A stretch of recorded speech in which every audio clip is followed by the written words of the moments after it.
জেলা শহরগুলোতে দেখবেন বেশি দূর যাওয়া লাগবে না, আপনি পঞ্চগড়েও কিছু দেখবেন, ঠাকুরগাঁও অনেক বেশি দেখবেন।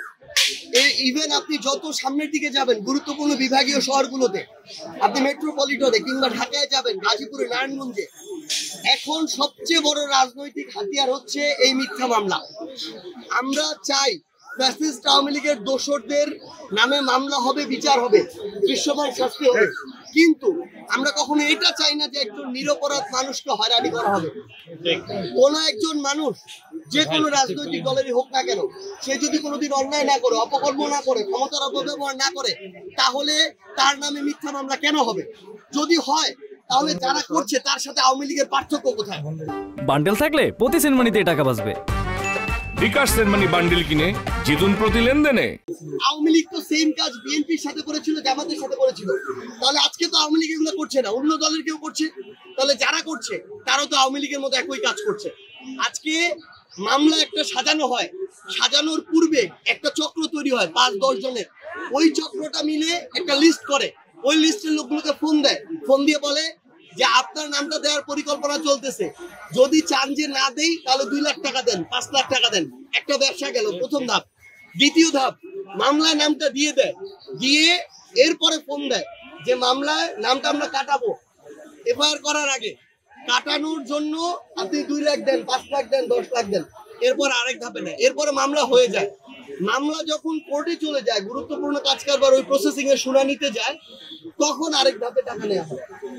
এই মামলা বাণিজ্য কিন্তু সরাসরি রাজনৈতিক দলের নেতাকর্মীরা করছে, একদম তাদেরকে পুলিশ বিভিন্ন ভাবে সঙ্গ দিচ্ছে।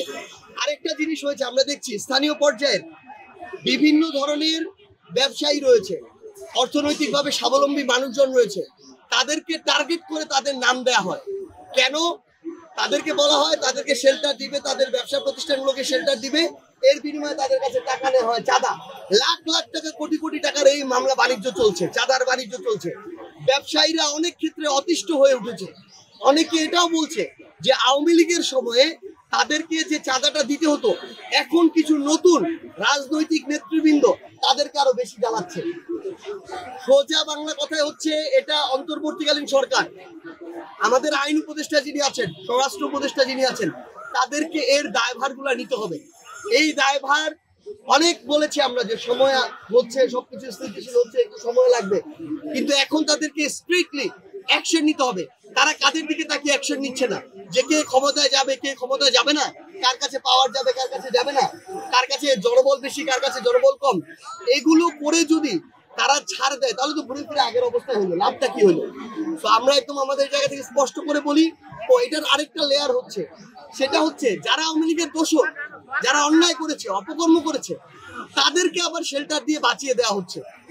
এমন অনেক উদাহরণ আছে যে আওয়ামী লীগের বড় একজন নেতা সরাসরি অন্য আরেকটা বড় রাজনৈতিক দলের নেতার তত্ত্বাবধানে তাদের বাড়িতে থাকছে, কিংবা তাদের তত্ত্বাবধানে সুন্দর করে প্রোটেকশন দিয়ে রাখা হয়েছে। সে ডিসিএসপি কে বলে দিয়েছে, সে ওসি ইউএনও কে বলে দিয়েছে যে এখানে এ আছে, এখানে যেন কেউ না যায়। এইভাবে বিভিন্ন কালপ্রিট এবং অন্যায়কারীকে প্রশ্রয় দেওয়া হচ্ছে, আবার নিরপরাধ মানুষকে মামলা বাণিজ্যে হয়রানি করা হচ্ছে। আমরা স্পষ্ট করে অন্তর্বর্তীকালীন সরকার, আইন উপদেষ্টা, স্বরাষ্ট্র উপদেষ্টাকে আহ্বান জানাই, এটার বিরুদ্ধে যদি আপনারা সরাসরি অ্যাকশন না নেন, এই যে জনমত, এই যে শহীদ পরিবার, আহত যোদ্ধা, অভ্যুত্থানের ছাত্র জনতা, তারা যে আপনাদেরকে যেই জায়গায় নিয়েছে, তারা সরাসরি আপনাদের ওই জায়গার বিরোধিতা করতে আর বিন্দুমাত্র দ্বিধা করবে না। তো আমরা আপনাদেরকে আহ্বান জানাচ্ছি যে আপনারা অতি দ্রুত রাজনৈতিক দল না দেখে, কার পোস্ট কি, কোন দলের, এসব না দেখে কালপ্রিটদের বিরুদ্ধে ব্যবস্থা নিন। যদি না নেন তাহলে বাংলাদেশের জনমত এখন যেমন আপনাদের দিকে যায়, এই জনমত পাল্টাতে বেশি সময় লাগবে না। দেশ, তার পাশে পাকিস্তান, এই দুইটি দেশের মধ্যে যদি এরকম একটা যুদ্ধের কোনো পরিস্থিতি দাঁড়িয়ে যায়, সবচেয়ে বেশি তৃতীয় দেশ হিসেবে যে দেশটা ভুক্তভোগী হবে সেটা হলো বাংলাদেশ। আমরা আমাদের জায়গা থেকে কখনোই প্রত্যাশা করি না যে আমাদের পার্শ্ববর্তী দুইটি দেশের মধ্যে যুদ্ধ লাগবে। তার উপরন্তু এই দুইটি দেশ হচ্ছে পারমাণবিক শক্তিধর দেশ, এবং এখানে আরেকটি গুরুত্বপূর্ণ বিষয় হচ্ছে দুইটি দেশের মধ্যে ধর্মীয় দিক থেকেও কিন্তু মুখোমুখি অবস্থান মাঝে মাঝে আমরা দাঁড়াতে দেখেছি। আমরা উপমহাদেশের রাইভালরি যখন চিন্তা করি, ইভেন ক্রিকেট ম্যাচের ক্ষেত্রে আমরা দেখি যে এই দুইটি দেশ মুখোমুখি দাঁড়িয়ে যায়। তো এই জায়গায় আবার আপনারা দেখবেন যে ভারতের যে প্রধানমন্ত্রী নরেন্দ্র মোদী, আমরা মাঝে মাঝেই তার বিভিন্ন কথায় কাজের মধ্যে উগ্র সাম্প্রদায়িকতার ছোঁয়া পাই।